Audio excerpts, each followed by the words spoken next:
Hello, I'm Mr. Allen, and I'm the Middle School Band Director at Concordia International School, Shanghai. Welcome to my flipped classroom. Today we're going to discuss how to produce a sound on a clarinet mouthpiece. Obviously, this video is for first-timers or those who need just a quick review. In our last video, we talked about how to assemble a clarinet, and also in that video, we talked about how to put on a reed and align it correctly with a ligature. Just to double check, you should be sure that your reed is on straight up and down, and that you have the ligature below the natural curve in the reed. That allows the reed to vibrate at the proper frequency. Now, to review what you've probably already learned in class, we talk about embouchure, the way we form our lips and teeth for proper tone production.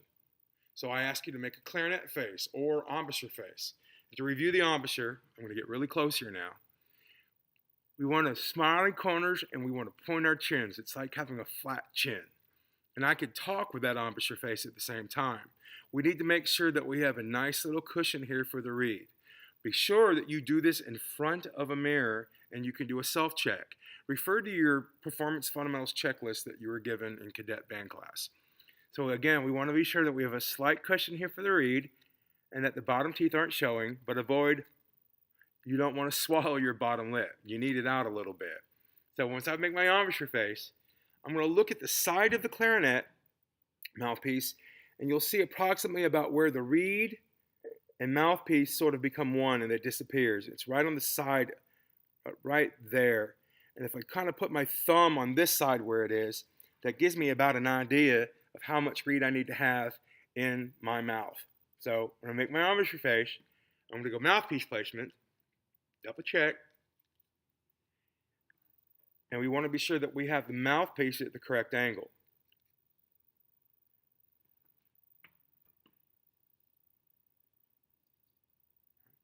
Avoid when you do this as a self-check in front of the mirror that it's not out here or that it's not bunched up on the bottom lip. The instrument and the mouthpiece must be at the correct angle in which when you take a breath and blow air into it, that it's going to have the freedom to vibrate that it needs to. So again, I'm going to do my clarinet face or my embouchure face. Take all of it.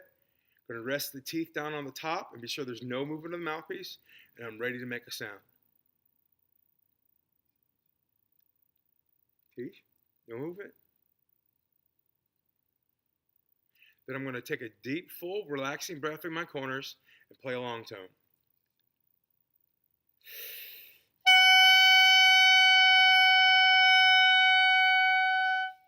But Mr. Allen, how do I know if I'm making the right sound or not?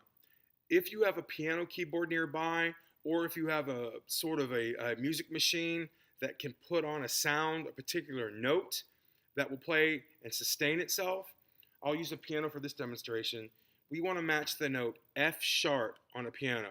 If you can match and hold with a nice sound in F sharp, that's perfect right away that you've got a good embouchure setting and you're using good air. So let's demonstrate that now.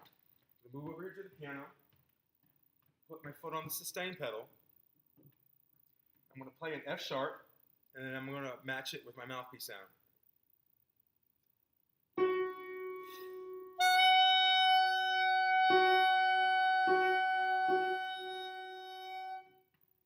And once you can do that, and you do it over and over again, and you get that sound in your ear, you can do a self-check when you do long tones, and know that you've got the best sound you can get on the mouthpiece, which means you're probably going to get a really good sound on your clarinet. Hope this video has been helpful. Thank you.